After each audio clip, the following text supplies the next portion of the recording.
चरी का बीज बोएगा, गेहूं का बीज बोएगा, किसी पेड़ को बोएगा। कोई 3 महीने में फल देता है, कोई 6 महीने में देता है। किसी पेड़ के बीज को लगाएंगे, कोई साल भर में, कोई 2 साल में, कोई 3 साल में फल देता है।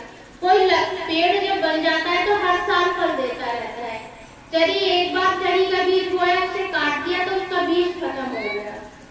गेहूं का बीज एक बार बोया तो वो 6 महीने के अंदर उसे काट लिया जाएगा और वो फिर खत्म हो जाएगा।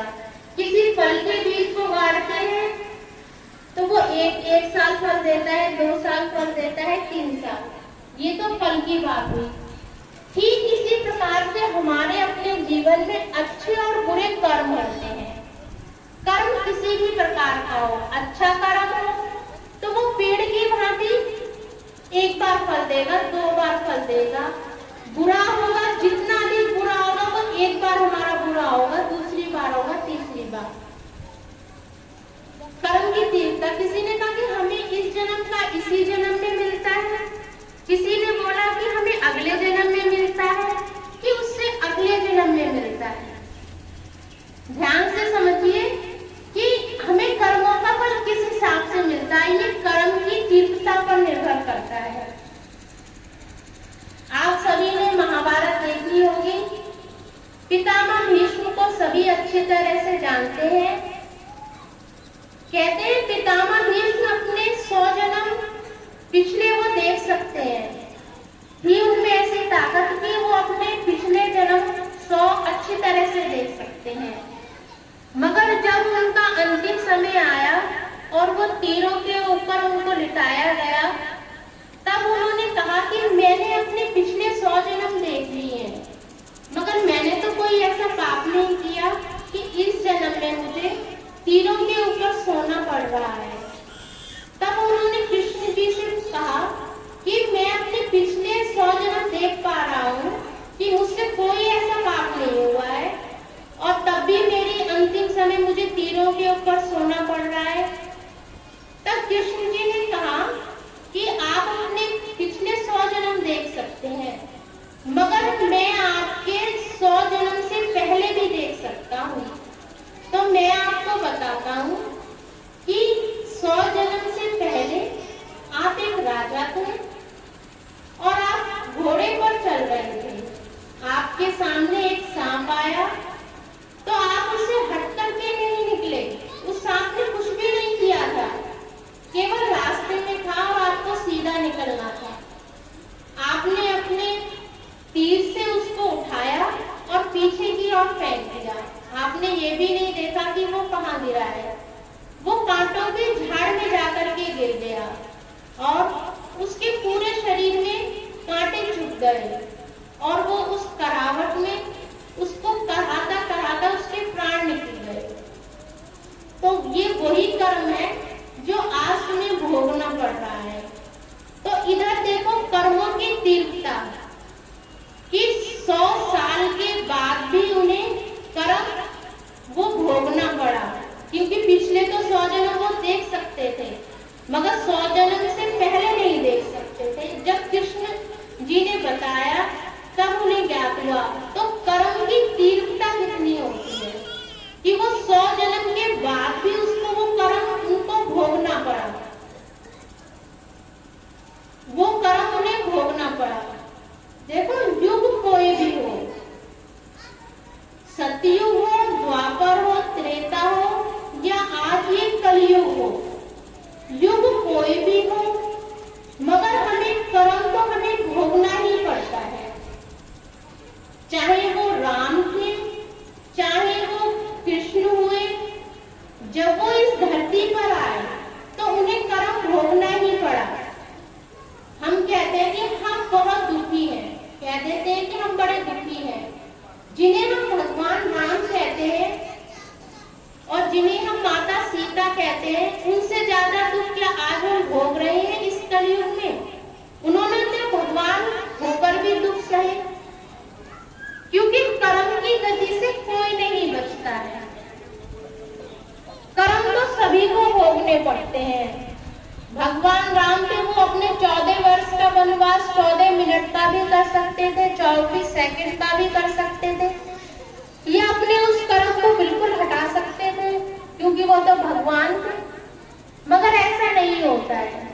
जब इस धरती पर हम आए हैं और हमने मनुष्य रूप लिया है और हमसे जो भी गलती हुई है उसकी सजा तो जब भगवान राम भी नहीं कम कर सकते, तो हम अपने इस मनुष्य शरीर में आकर के हम अपने दुखों को कैसे कम कर सकते हैं?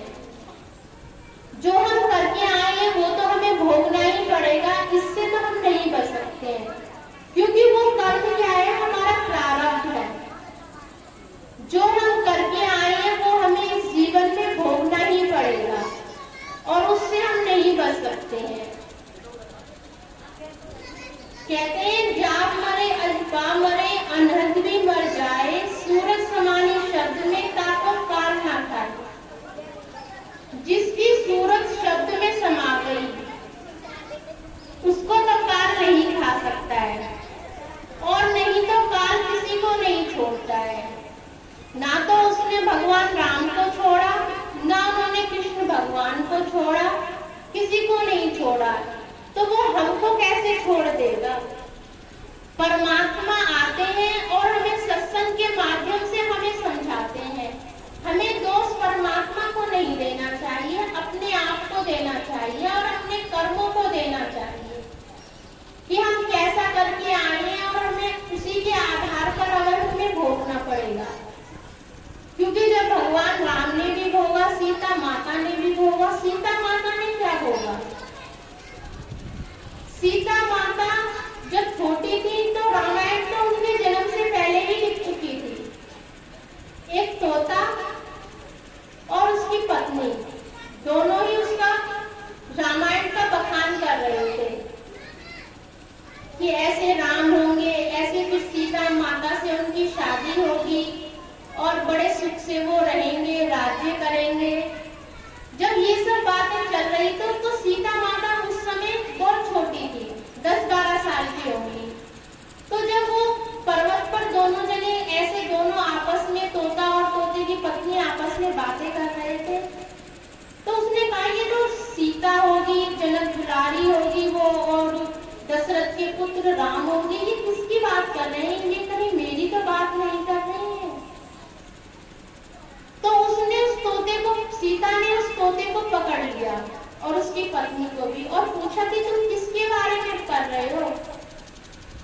कि रामायण लिखी गई है, हम उसका बखान, हम जहाँ पर ये रामायण लिखी है उन्होंने, वाल्मीकि जी ने, तो हम उसी के बारे में हम बात कर रहे हैं। जब सीता मैया ने ये सुना, छोटी थी, बालपन की हटती, उसने तोते को पकड़ लिया और उसने कहा कि अब मुझे विस्तार से बताओ कि एक जनक दुलारी है, जब वो बड़ी होंगी तो उनका विवाह दशरथ के पुत्र श्री राम से होगा और वो बहुत सुख में अपना जीवन व्यतीत करेंगी। उन्होंने कहा ठीक है। अब उनको इतनी जिज्ञासा हुई आगे और जानने के लिए, बालपन था, हट था, तो वो अपने कर्म को ना पहचान सकी कि उनका जीवन सुख में होने वाला है, मगर अपने एक कर्म के कारण उसने तोते को भी पकड़ लिया और उसकी पत्नी को भी पकड़ लिया। और जब पत्नी को पकड़ा तो पत्नी बोली तोते की कि मैं गर्भवती हूँ और मैं कैद में रहकर के मैं अपने बच्चों को जन्म नहीं दे सकती हूँ। हम तो जंगल के वासी हैं, पर्वत पर्वत उड़ते हैं, तुम हमें कैद मत करो। वो नहीं मानी और उन्होंने तोता को भी पकड़ लिया और उसकी पत्नी को भी पकड़ लिया। पहले तो पत्नी ने बच्चों को जन्म दिया तो वो मर गई, क्योंकि कहते हैं कि कैद में कोई भी नहीं रहना चाहता, वो मर गई। फिर तोता उसके वियोग में मर गया। अच्छी कहानी थी, रामायण अच्छी लिखी गई थी, मगर सीता का ये कर्म बाद में उनके दुखों का कारण बना। वही जो तोता मरा था वही धोबी बना। धोबी ने जो भी बात कही श्री राम को गलत लगी, फिर उन्होंने सीता को वनवास दे दिया। तभी उनके भी वही बच्चे उनके भी आश्रम में हुए। तो कहते हैं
फिरते रहना है। कहते हैं जेल कोई समझे, अगर आपको किसी कमरे में कैद कर लिया जाए तो क्या आप रह सकते हैं? नहीं, क्योंकि आपको ये लगेगा कि ये कमरा है और हमें कैद कर रखा है। मगर हम लोगों को तो ये काल चक्र, ये संसार, जब हमें यही नहीं पता है कि हम किसी कैद में जी रहे हैं, हम इस काल चक्र में जी रहे हैं, हमें कोई कैद महसूस नहीं होती तो हम इससे निकलना नहीं चाहते हैं। एक छोटी सी कहानी है, उसकी कहानी क्या है, बच्चों को पहले बचपन में कहानियां सुनाई जाती थी, अब तो कहानियां है ही नहीं, अब तो मोबाइल है, उसमें बच्चे गेम खेलते रहते। अब तो नानी दादी की वो कहानियां ही नहीं रही। कहानी का माध्यम सिर्फ व्यक्ति को समझाने के लिए बताया जाता है, जिससे कि वो सरल भाषा में समझ सके। एक व्यक्ति था, उसके पास बहुत सारी भेड़ें थी। वो डेली उस भेड़ में से एक भेड़ को काटता था, मगर और बाकी भेड़ों को कोई असर नहीं पड़ता था। दूसरी भेड़ को काटता था, बाकी भेड़ों को कोई असर नहीं पड़ता था। सब आराम से खाती थी, जंगल में चरती थी, फिर अपने मालिक के पास आ जाती थी।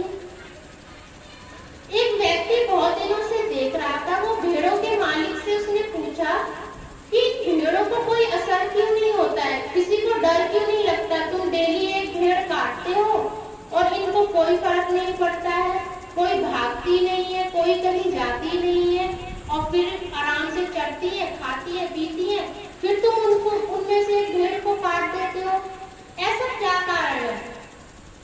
तो भेड़ के मालिक ने बोला, मैंने इन सभी के कानों में कह रखा है कि तुम भेड़ नहीं हो, जो कट रही है वो भेड़ है।